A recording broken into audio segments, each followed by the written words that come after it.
Y regresamos con más Enrique Yo Camino a la Santidad, un programa dedicado a la vida del venerable Enrique Yo. Si recién nos encontrás en el dial, en Radio Amadeus 91.1, te podés comunicar con nosotros a través del WhatsApp 11 30 98 000. Mandanos tu nombre, tu apellido, de qué zona sos. Sí, queremos saber de qué zonas nos estás escuchando.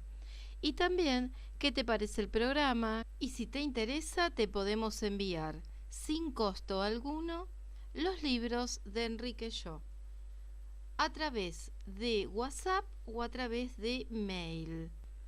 Escribinos al WhatsApp 11 30 98 000 y también al mail Enrique Yo Camino a la Santidad.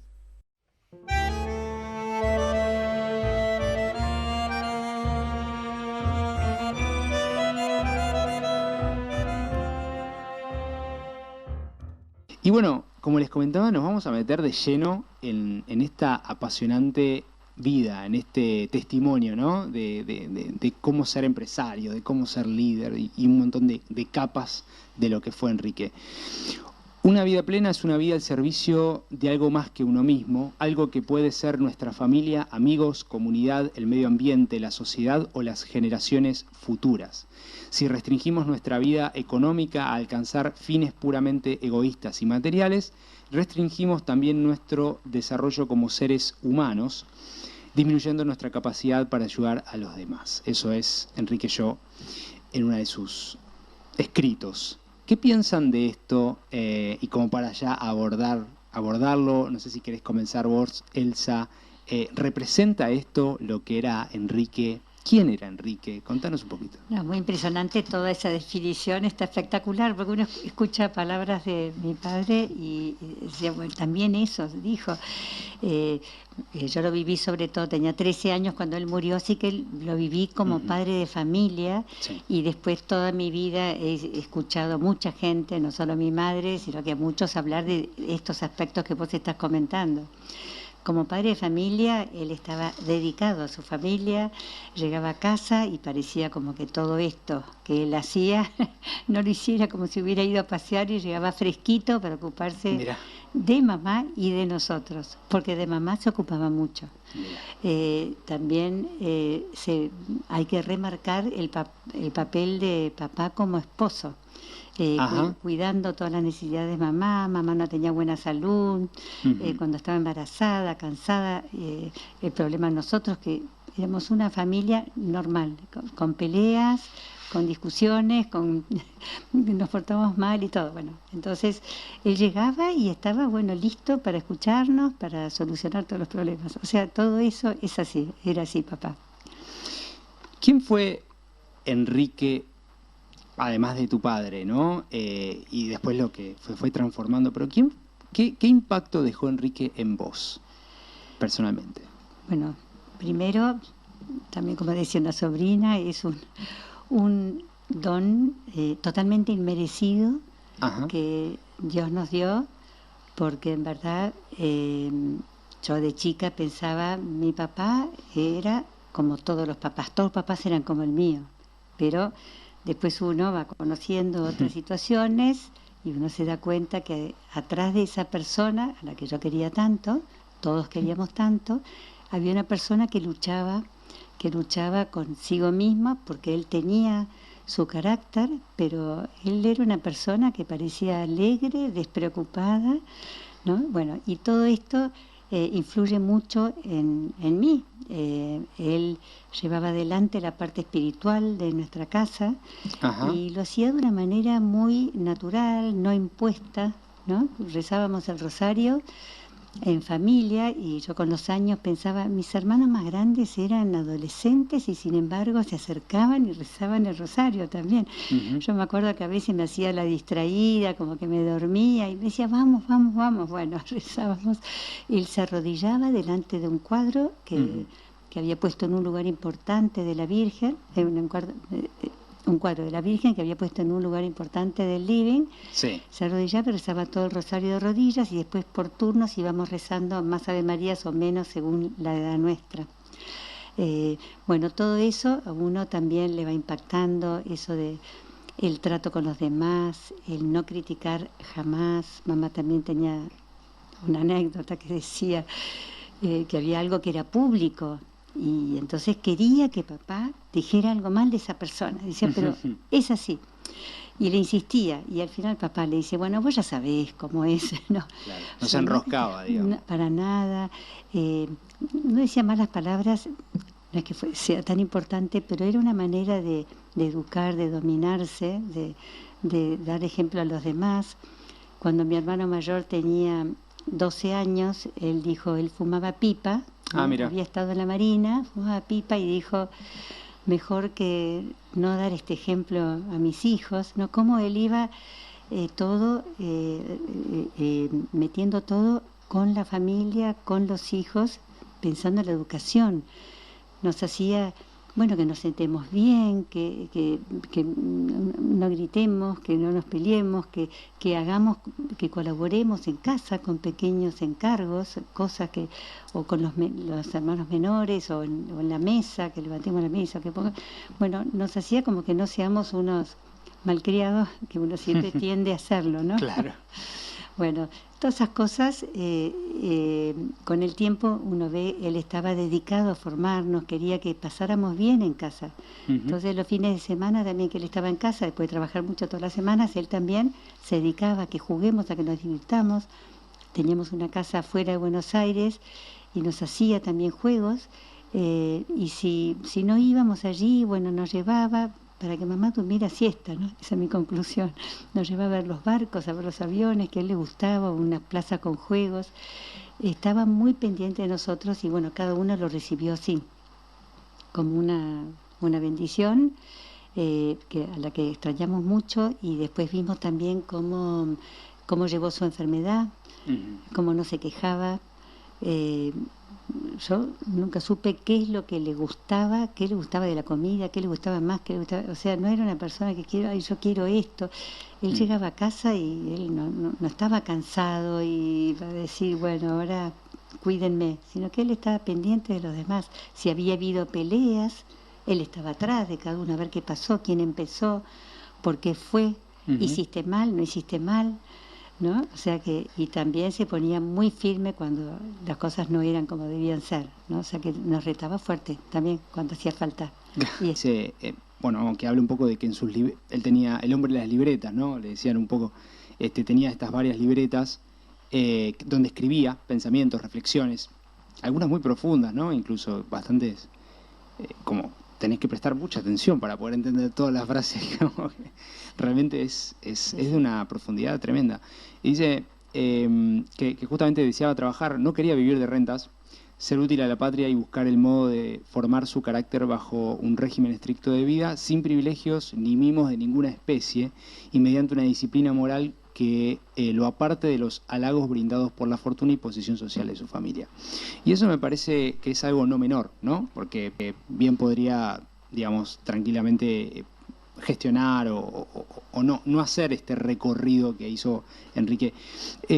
Sarita, ¿qué pensás vos de esta parte descriptiva de él saliendo de su zona de confort, como profesional, como camino empresario? Bueno, eso lo escribió a los 14 años. Mirá, o sea, qué bárbaro. Ya desde muy chico tenía, bueno, una influencia de sus padres, que hablamos, ¿no? De su madre Sara, que quería que eduquen a sus hijos en la fe católica, a pesar de que ella se murió cuando Enrique tenía 4 años, y el padre cumplió con esa, digamos, tarea. Y su padre también era muy exigente, le decía mucho que haga lo mejor, que no sea mediocre, y él lo tomó. Y también coincidía con su mujer, primero su novia, en que no querían ser mediocres o unos burgueses, no querían tener un matrimonio como uno más, sino creerse más que los demás.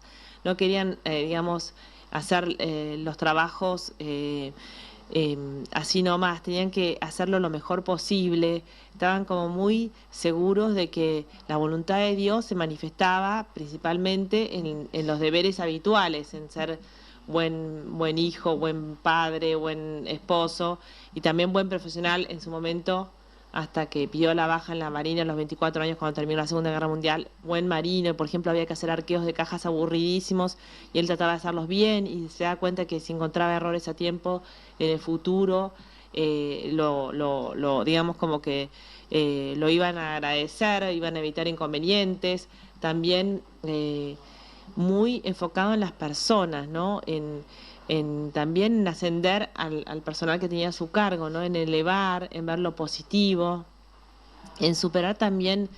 Me decía que capaz si lo molestaban, mentían o le hacían bullying cuando estaba en la Marina, él decía que también era bueno para con los tábanos a uno lo despiertan y como Mirá. Que lo pone más atento. Igual se proponía, ¿no? A los peleadores no pelearlos, como que siempre en ese sentido buscaba superarse. Por ejemplo, le costaba subir al mástil del barco y él en el momento de descanso intentaba, aunque hasta que le salió, siempre como que estaba buscando mejorarse, siempre estaba entre los mejores promedios, y eso sin la vigilancia o la necesidad, porque su padre estaba mucho tiempo de viaje y su madre no estaba, digamos, sin tener un control de alguien.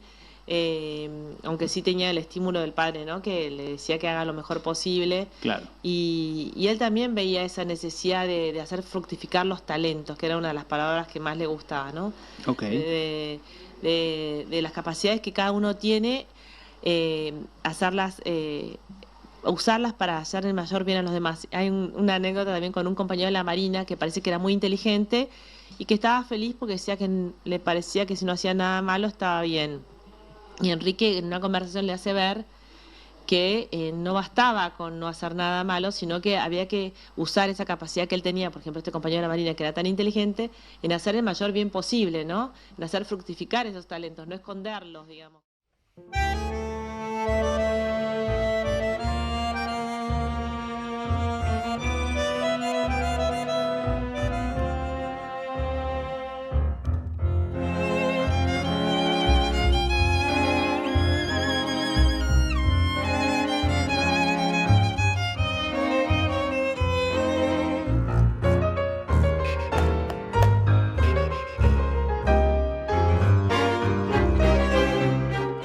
Esta historia no es de un prócer, aunque no es menos estoica, es de un hombre destacado por sus virtudes heroicas.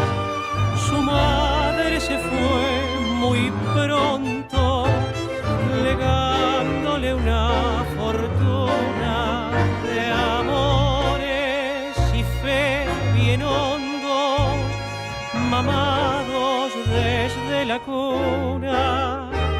Obrando no tuvo rival, la ambición no lo enredaba, enfrentando siempre al mal, atenciones prodigaba. Sangre de obrero en tus venas, para la gloria estás listo. Todos somos tus hermanos, hermanos tuyos en Cristo. Por el ojo de la aguja no pasan los dromedarios, palabra de un Dios que anuncia que el cielo no es para otarios. Si el rico niega su mano a los pobres de su tierra, que le queda ya de humano voraz convertido en fiera. Distinto fue aquel valiente que en la marina y la empresa ejerció magistralmente doctrina social de iglesia.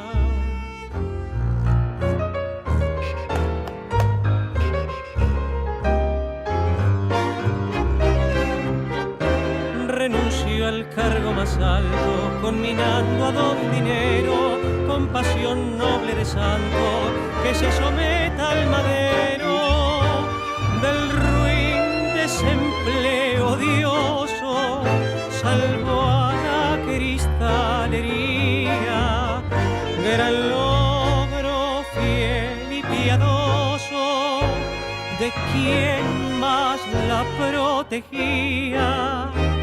Planteó estrategia genial y los gringoamericanos, admirados por demás, le estrecharon ambas manos. Sangre de obrero en tus venas, para la gloria estás listo. Todos somos tus hermanos, hermanos tuyos en Cristo. Misterioso es el destino, no entiende nuestros quebrantos, parece amparar cretinos y mete justa a los santos. 260 obreros acudieron a dar sangre para el bien del león señero, de 9 cachorros padre.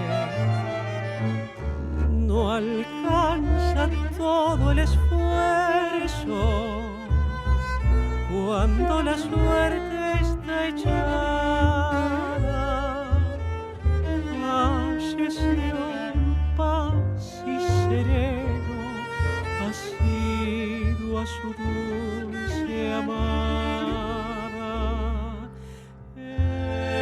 Entre varones leales, el Papa te distinguió, esperanzados altares, venerable Enrique sos. Y después de escuchar esta obra maestra, este tango maravilloso dedicado a la vida del venerable Enrique, continuamos deleitándonos, informándonos, conociendo más sobre la vida de Enrique en la entrevista que le realizaron a Sara Critodeiras, nieta de Enrique, y a su hija Elsa Yo, en Conversaciones con Impacto. Dice, no se quedó tan contento al final porque se dio cuenta que tenía, pero como que tenía también esa salir de la zona de confort para hacer el mejor bien posible. Por eso también hizo los estudios aburridísimos que eran necesarios para hacer la primera ley de asignaciones familiares en nuestro país, que hoy sigue teniendo impacto, digamos, con diferentes modificaciones, pero dice que nadie todo el mundo quería la asignación familiar, pero nadie se gastaba en dedicar tiempo a hacer unos estudios aburridísimos para la caja de compensación de cuánto había que dar por los menores de edad o discapacitados que cada familia tenía. Digamos que los empresarios tenían que dar un porcentaje de lo que daban a las cajas de jubilaciones para después a los que daban hijos a la patria puedan vivir también en el mismo nivel de los que tal vez no se lo daban, ¿no? Como que siempre estaba buscando hacer tal vez eso que a todo el mundo le cuesta, ¿no? De prestar atención, de hacer bien hasta las pequeñas cositas. Si le tocaba dedicarse a la comida, ser gamelero en la marina, lo hacía bien, pensando en los menúes, haciéndolo sano. O sea que todas las digamos, cosas la trataba. Y abuela también le dice en un momento, no quiero dedicarte las horas del día en que estoy más cansado al final de una jornada laboral. Entonces se esforzaba, como recién contaba Elsa, en no demostrar su cansancio cuando llegaba a la casa y en no mostrar mal humor, y en eso también se superaba, ¿no? A todos nos sale tener mal humor, contestar mal. Él se proponía no hablar cuando uno está enojado o apurado, entonces se esforzaba en esa amabilidad, en ser simpático. Hay muchísimos propósitos de él, que tenía que ser amable, simpático, demostrar la bondad de Dios, pero era un esfuerzo, un autodominio que sobresalía sobre sobre los demás, ¿no? No sé, bueno, no sé si te contesto, sí, no, es que son todas facetas tremendas de él, ¿no? Que ahora vamos a ir capa por capa porque hay mucha profundidad. Yo te quería preguntar, Elsa, hay como estos grandes títulos, ¿no? que dicen, ¿no? Como el santo de traje y corbata, el hombre de las libretas, después un empresario en camino a la santidad. Tu papá, al final del día, ¿no? ¿Qué te pasa? ¿Qué pensás? O sea, ¿qué te ocurre a nivel personal cuando, ¿no? te ves estos titulares? ¿Cómo lo percibís? ¿Cómo te impacta a vos? Y a vos también como nieta, Sarita, ¿no? El tema fue al principio, cuando le anunciaron a mamá esto, claro, fue un impacto muy fuerte. Ajá. En verdad que mi padre, porque está bien que uno pensar lo que fue papá, también tenía otras amigas que se le habían muerto su papá y hablábamos de los papás vivos o difuntos o qué sé yo, bueno, pero de ahí a que se estudie para ir al cielo, al altar era un poquito diferente, ¿no? Y así que al principio fue un impacto muy muy fuerte para toda la familia, por supuesto, y cuando fue pasando el tiempo, el hecho de que sea mi padre se fue achicando. Como que la santidad es universal y los santos, porque bueno, yo lo puedo decir porque estoy convencida, pero todavía no es santo, pero las personas santas, digamos, son de la Iglesia. Entonces, el hecho de que sea mi papá o no mi papá, no le agregaba nada. Y de hecho, en algunos años yo hablaba de Enrique y algunas amigas mías me decían, ¿pero por qué le decís Enrique? ¿Te decís papá? Es como si fuera alguien, ¿no es cierto?, muy muy cercano, pero al mismo tiempo de otros, ¿no? Mirá. Y eso, bueno, un poco también a veces costó en la familia, porque de golpe vinieron gente de afuera a meterse dentro de la familia, a escudriñar todo, era como raro. Mamá dio todo, o sea, firmó todo para que fuera para Agde, porque fue una cosa fuerte, ¿no? Y lo sigue siendo, pero ahora ya me acostumbré. Porque uno ya de tanto rezar y tanto pedir y tanto ver que tanta gente habla de él. Bueno, por ejemplo, vos, al principio cuando la primera vez que escuché a un joven hablar de papá me impresionó mucho, porque siempre era gente grande. Más grande, Era gente de su edad, que todavía, como él había muerto muy joven, cuando empezó la causa, sus amigos tendrían 70 años. Entonces me parecía más normal. Pero después cuando gente que no lo conocía y que encima era joven, me impresionó mucho. Nada, son detalles. Pero eso eso fue. El impacto, como estamos hablando ahora, fue fuerte, fue lindo y es lo que más queremos, que esto lo tengan otras personas. Que sean de todos, nosotros, que sea de todos. Y después de escuchar este maravilloso testimonio que nos dio Sara Crito de Eiras y también Elsa, su hija, nos gustaría que nos cuentes qué experiencia has tenido al leer el libro de Enrique Yo, al conocer la causa que está en proceso de canonización, al escuchar tal vez algún orador hablando sobre Enrique. Nos gustaría que nos transmitas cuáles son tus emociones. ¿Qué te gustaría, aparte, conocer más sobre la vida de Enrique? Mándanos un mensaje al 11 30 98 1000. Escribinos y nosotros te vamos a acompañar y ayudar en todo lo que estés necesitando. Nos encontramos la próxima semana en el programa Enrique Yo, Camino a la Santidad, en Radio Amadeus 91.1.